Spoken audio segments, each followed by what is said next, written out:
அன்பான சகோதர சகோதரிகளே, அதிகாலை நேர வணக்கம். இன்றைய நாளுக்கான தேவனுடைய வார்த்தை யாத்திரம் 17ஆம் அதிகாரம் 15ஆம் வசனம். மோசே ஒரு பலிபீடத்தை கட்டி அதற்கு யெகோவா நிசி என்று பெயரிட்டு.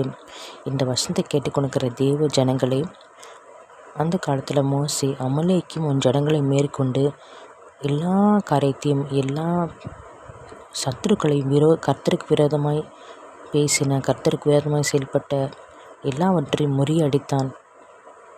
கர்த்தருக்காக ஒரு பலிபீடத்தை கட்டி யெகோவா நிசி என்று பெயரிட்டான்.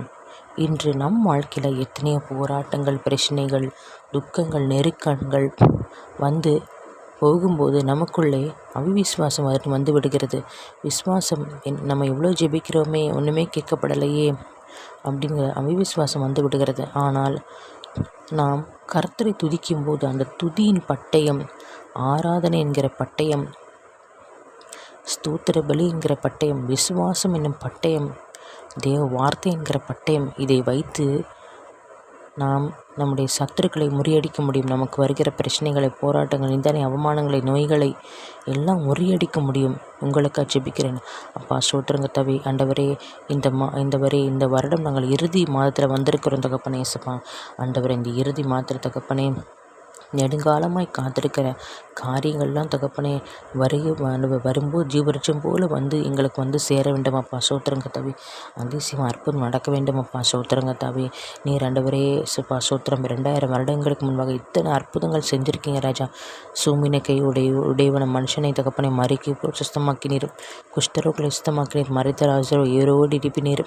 ஆண்டவரே பரதவே குடனுக்கு பார்வை கொடுத்தீர், செங்கடலை பிறந்தீர், யோர்தானை கடக்க செய்தீர், 5000 குடுங்களை பூஷித்தீர், 4000 குடுங்களை பூஷித்தீர், மல்குசன் வெட்டப்பட்ட காதை ஒட்ட வைத்தீர், பெரும்பால ஸ்திரீ குணமாக்கினீர். இப்படி அநேக அற்புதங்கள் உங்களுடைய கையால் செஞ்சுருக்கீங்க ராஜா. உங்களுடைய வல்லமையால் செஞ்சுருக்கீங்க ராஜா. வார்த்தை அனுப்பி குணமாக்கினீங்க ராஜா.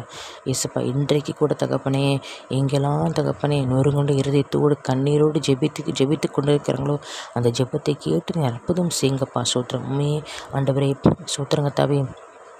ஆண்டவரே சப்பா சூத்திரம். ஆண்டவரே உறுதியை பற்றி கொண்ட மனதுடையவன் உண்மையை நம்பியிருக்கிறபடியால் நீர் அவனை பூர்ண சுகமாக்கி தகப்பனே சும்மா அழிவுக்கு விலக்கி பாதுகாத்து கொள்வீர் என்று நான் ஜெபிக்கிறேன் அப்பா. சூத்திரங்கத்தாவே. இந்த ஜெபத்தை கேட்டு அற்புதம் செய்யுங்க ராஜா. ஏசு நாமத்தை ஜெபத்தை எடுக்கிறேன் பிதாவே. ஆமேன்.